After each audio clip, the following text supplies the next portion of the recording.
You know Trump. You worked on The Apprentice. You know what the charade is. You talk about this false thing that was created in this show, The Apprentice, and this court case in New York. Really, to me, I think of it as do not pay no attention to the man behind the curtain moment, because every single day what we see him doing is going out in front of cameras. I don't believe he needs to be at that trial, and he's going anyway, so that he can do his accordion hands. Orwellian, that's what you see back there is, do not believe what you see back there, believe me. And he does it every single day. And my thought on this is, better than anyone, because this lie that has already been proven, and because he's been found liable, is the lie, the mothership of lies. It's the lie on which all the other lies about him rely. Without this lie that he's this self-made billionaire, genius, real estate savant, without that, the whole house of cards crumbles. But that it's a facade. It's a show. It's not real. Yeah, it's always been a show, but it's his origin story, right? Mm-hmm. It's the cares about the most. He's facing obviously much more serious things that he could go to prison for, and he could care less. He never even comments on them. Jack Smith probably has him dead to rights at this point. You know what I mean? He's going to be in a basement in Leavenworth if he's not careful, and all he's worried about is what somebody said about the value of his crappy condo on top of Trump Tower. It's so much that he'll show up and freak out in court like he did yesterday. He stormed out. I saw what you said. He does poop. I don't know if we can put this on here. You know what I mean? I saw him do it on The Apprentice set. That was all in a right? When they started filming The Apprentice, I worked on The Celebrity Apprentice, just so your viewers know. I dealt with talent in live, and that was sort of my little niche in the industry. If you weren't famous, I wasn't showing up, So I didn't work on the part that was just Joe Schmo, Illinois, who wants to work for Trump. But my buddies did. They were the crew. And when they showed up with Mark Burnett to begin filming, they went into the Trump office, and the furniture and stuff was so threadbare that they were like, nobody's going to believe this guy's a billionaire. So they had to go out and rent furniture. And when we did Celebrity Apprentice, because Trump didn't have a paycheck, he had blown his father's inheritance at that point. Strong-armed his siblings into signing it over to him, and they sold his dad's company for $786 million or something ridiculous that then Trump blew in short order. If they had just held on to that, the equities and the dividends off of the empire that his dad built off of his own malfeasance, and that's another story. Yeah. But if it just had this acumen to not sell the most valuable asset that he had just been bequeathed, he would have been set for life. He sold it, was essentially broke when NBC gave him the gig through Mark Burnett, who, by the way, tried to sell that show in first. He wanted to do it about the Mir space station with oligarchs, and they put him on to Trump. They're like, no, you should do a real estate show with our guy Trump. Oh, I didn't know that. Yeah, that's how it went down. There's a great deep dive in the New Yorker your viewers can read by Patrick. I can't think of his last name, but do Patrick New Yorker Trump and you'll find it on a Google. But anyway, so, NBC big break again. That's why he brought in his kids. His kids, if you're a billionaire's kid, you should be like sailing catamarans, off an Nantucket. You should be like a Formula One. You should be doing dressage, horseback riding. Right. Luke is my next neighbor. His daughter has a big horse farm and rides horses because her dad's a billionaire. She's not on a game show on Sunday night on NBC, standing next to her dad, judging whether Little John or Meatloaf has a better pop-up shop in the square, right? But real billionaires' kids don't do that, right. Great point. Give me $1 million, I'm not even doing a podcast. Yeah. You know what I mean? Right. Like, you know what I'm saying? I'm going to enjoy my life, but it's all about the image, right? Is what he was selling from the 80s. His buildings were crap. His casinos were crap. They had the worst food in Atlantic City, the worst payouts on their slot machines. He would bus in women from Ohio and Kentucky and all these elderly citizens. He was one of the guys who innovated. People don't remember that, but he would send all these buses out to like rural Pennsylvania, and he'd give them a free ride to Atlantic City, put their slot machines, their Social Security checks into his slot machines, and he'd send them home without so much as a free lunch. the man he was. And when he'd walk through the casino floor, this was before my time, Louis C.K. told me this, he would have the security next to him to make sure nobody talked to him. Because, these people would be like, hey, it's Donald Trump from the TV, you know, let me go outside. And he'd be like, get away from me. Yeah, the other thing, he despises the people who supports him. He wants to be a left wing. He had Bill Murray at his wedding to Melania. Like he cares. He wants to be loved by the left, and by the left, I mean like Hollywood elites and anyone you know, he would love for Madonna to invite him over for dinner or something. Oh, that reminds me of this whole, like you said, this whole like images he was crafting. And there was a Madonna story back when he was calling, page sixes and stuff and pretending to be his own publicist. It was John Barron and David Dennison and I forget the other one. Yeah, so he had all these fake PR people. His Valtrex, he would call in his Valtrex under a fake name too. So we would call him Captain Valtrex. Yeah, and he would make it up. Yeah. Yes, we had a Madonna story that he called, whoever it was that was writing this, that he wanted to pitch this like salacious story to, about how he basically had to put off Madonna. She wanted to date him and he had to say, oh, no, women were throwing myself. And he barely disguised his voice at all. Everyone knew who they were talking to. I mean, he's such an idiot and so lacking in self-awareness that if he changes his voice just one little octave, he's like, no one will ever know it's me. Or, all the same patterns are there. So he's like, yeah, and Madonna, it was a real problem because she just, really wanted to date me and I couldn't date her. I would think I was seeing somebody at the time right. Bullshit. But he wanted to put that story out there because it was a whole, crafted reality and it was not true in any way, shape or form. But Mark Burnett really, that was it. Like once he picked up the thread on this fallacy, we can't put the toothpaste back in the tube. No, and it incredibly effective. And, and mind you, when I started doing the gig, it was a joke. I told you some of the other shows I did, I would do the, Super Bowl show and the Tonys and the Kennedy Center Honor, Rock and Roll Hall of Fame, like A-list stuff in New York. That's what I dealt with. It was a cushy, I would tour with rock bands, when I wasn't doing shows. And a friend of mine got the gig as like she was like the production court. She was in charge of getting in all the talent wranglers for the season finale of the first Celebrity Apprentice thing. And she was a colleague. She'd made an MBA and other things. So I said, she sent an email out to our little group and said, hey, I got this gig. It's a big gig for me. A season finale of Celebrity Apprentice at Rockefeller Center. I'll pay you. You'll get to go to the after party. Would you do me a favor? Because it was her first big gig and she wanted to really hit it out of the park. So, she called in the sort of A team of talent wranglers.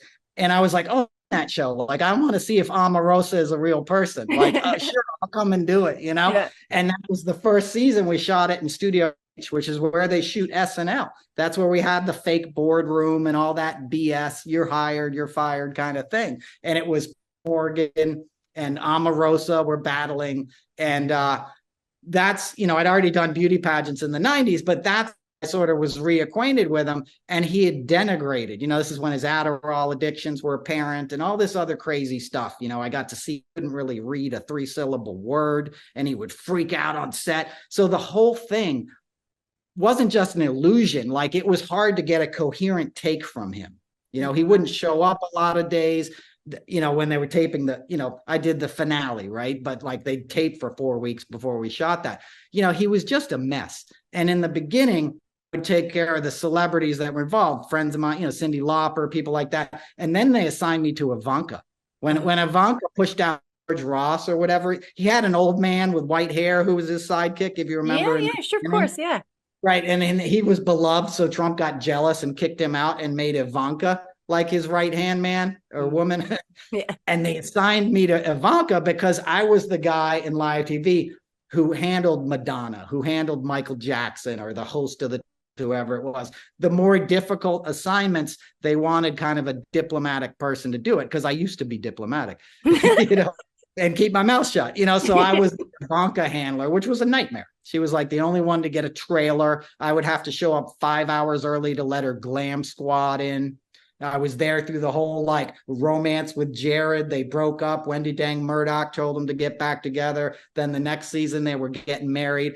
And those kids were running the show. Here's another point up. I know I'm long-winded. I apologize. I speak in parables. I love this. But they were running the show. Trump, Trump wants music to play when he walks in the room. He wants to get high and he wants to hit on women, right? It's all about what can feed his narcissism in the moment. You saw that yesterday in court when he storms out and then gets ordered back. It's all about his ego getting attacked in real time. There's no self-discipline or long game with him. Jared and Ivanka clearly wanted the world, right? And they were the ones behind the scenes sort of whispering in his ear about things. She was the one who would talk him down. The breathy, cooey, sibilant-esque porn star voice that she puts on is complete BS.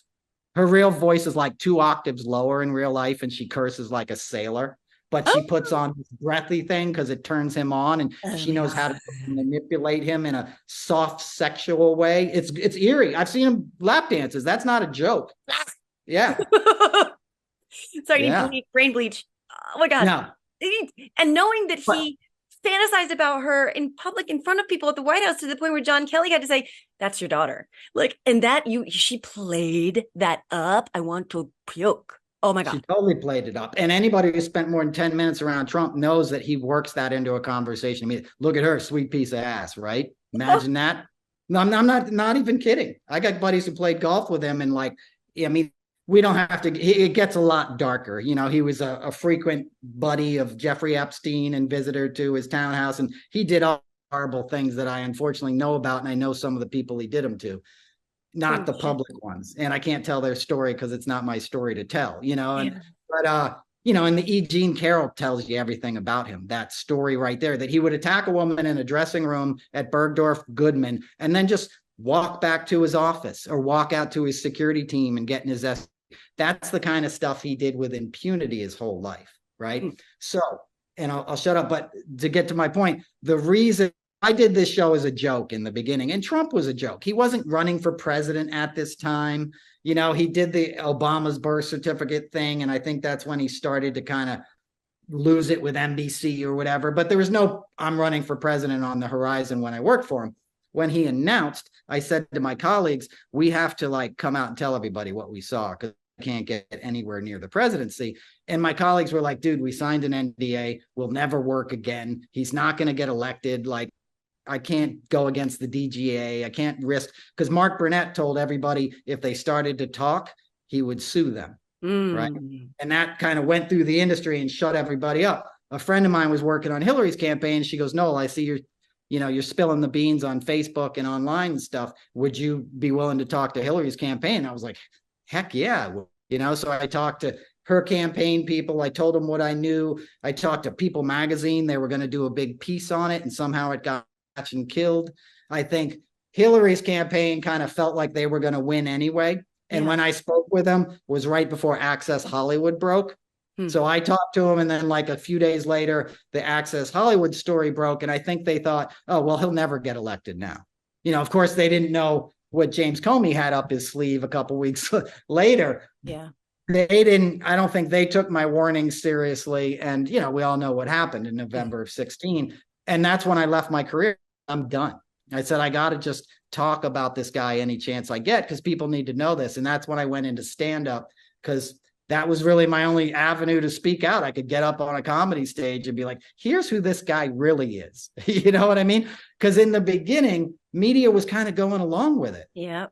Right? Saw his reality, and I'll shut up. But I said to my colleague, they said, I'll never work again. Like if we break an NDA, I said, if this guy's president, you're not going to work again anyway, because he's going to ruin this country. And what happened? He mishandled COVID, and we shut down for a year and a half. There wasn't any production or anything for a long time because, you know, not that COVID was his fault, but all he thought about was himself when it happened. And that's not what you want in a leader. You want somebody who thinks about other people all the time, like Biden, you know?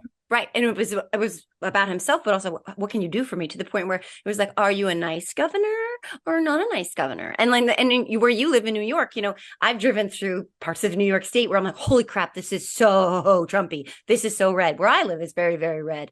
But overall, the state voted Biden, and he was willing to hurt people in blue states. And I'm thinking, as I'm driving through your state, I'm like, you know, buddy, with the Constitution on the side of your house and the Trump flag and the Confederate flag, he was going to keep you from having access to like life-saving COVID medicine and all the things and the supplies, because you live in a state that voted for Biden. And he's so like endlessly like narcissistic that he wants to make all of you punished, punish all of you suffer.